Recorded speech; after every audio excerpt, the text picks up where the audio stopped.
Hi everybody, I'm Kate the Canine Coach and I'm here today to talk to you about a really useful piece of equipment, and that's the muzzle.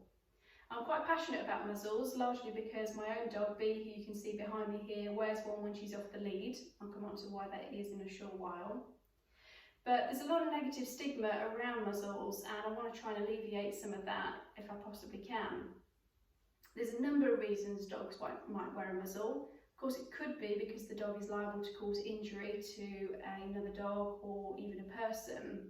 And what I want you to bear in mind is that if a dog is likely to act aggressively, it's probably because that dog feels a need to defend themselves, which could be that that dog has had a really negative experience somewhere in their past.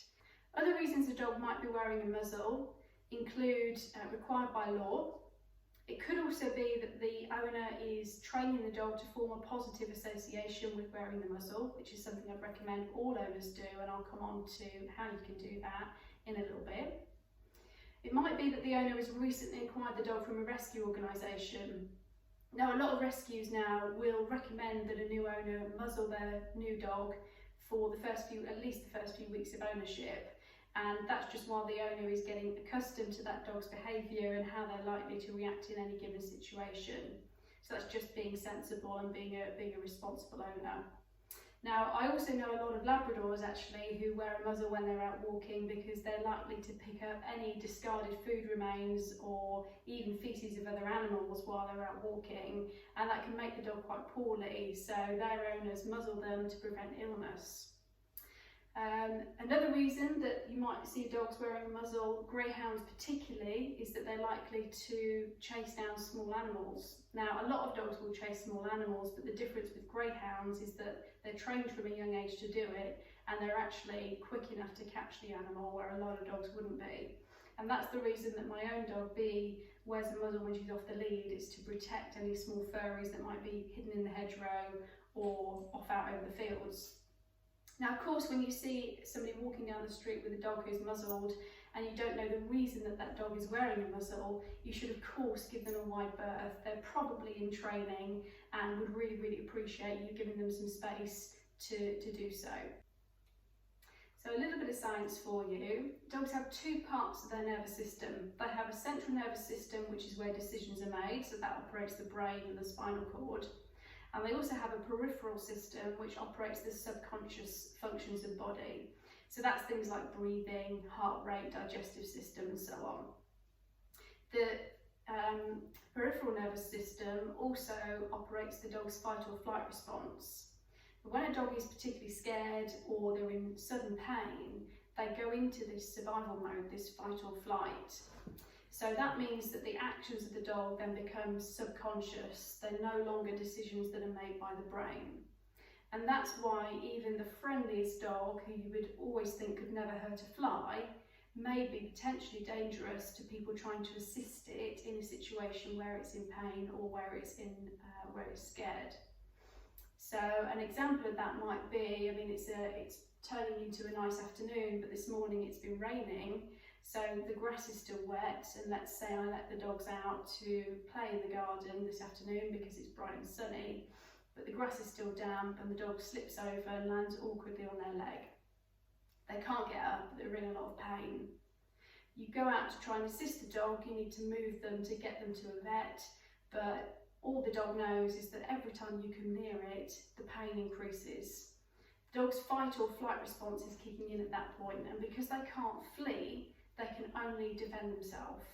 So anybody trying to assist that dog runs a risk of being bitten by trying to help them. And it's not because the dog wants to hurt you, it's because the dog is scared and their subconscious system has taken over. So the body is defending itself without the dog making those decisions. That's where a muzzle becomes really, really useful. And if your dog already has a positive association with wearing a muzzle, it should be no problem just to slip the muzzle on without adding any further stress to an already very stressful situation. And that's why I strongly feel that all owners should have a muzzle somewhere around. And the particular type of muzzle I recommend you use is this one, which is the basket type. I don't recommend the use of the nylon muzzles that actually clamp the jaws shut. Basket muzzle allows the dog free range of movement, so they can still move their mouth, They can eat, they can take treats through the muzzle, they can drink, they can pant and do everything that the dog would normally need to do without being hindered by having their mouth clamped shut. But it will also protect anybody or anything from being bitten and prevent them from eating any large items when out on a walk. So how do we form these positive associations? Well, I'm actually going to use my foster dog, Lenny, here to demonstrate.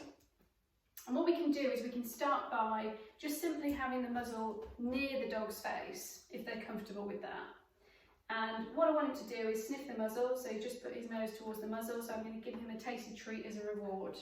And we've practiced that a few times. Lenny's actually already used to wearing a muzzle, so I'm going to skip ahead a little bit, but you want to take it fairly slow, get the dog used to just sniffing the muzzle, being around the muzzle, getting lots of tasty treats so that they start to associate the muzzle with something really positive happening. And then gradually you can build up to actually putting the muzzle around the face, and I'm going to feed the treat through the muzzle. So I don't know how well you're going to be able to see this, but Lenny's going to pop his muzzle in there, and I'm going to feed him a treat through the muzzle.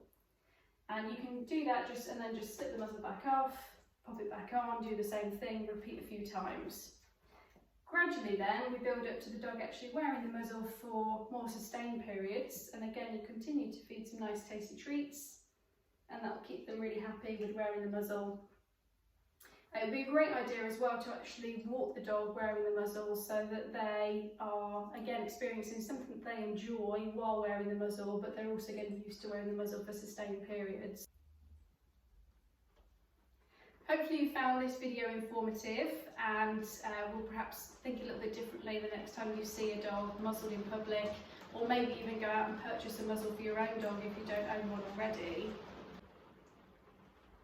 If you've liked this video, then please do let me know by sending me a message or dropping me a comment, and go and check out our Facebook page, The Canine Coach West Midlands. Thank you for listening.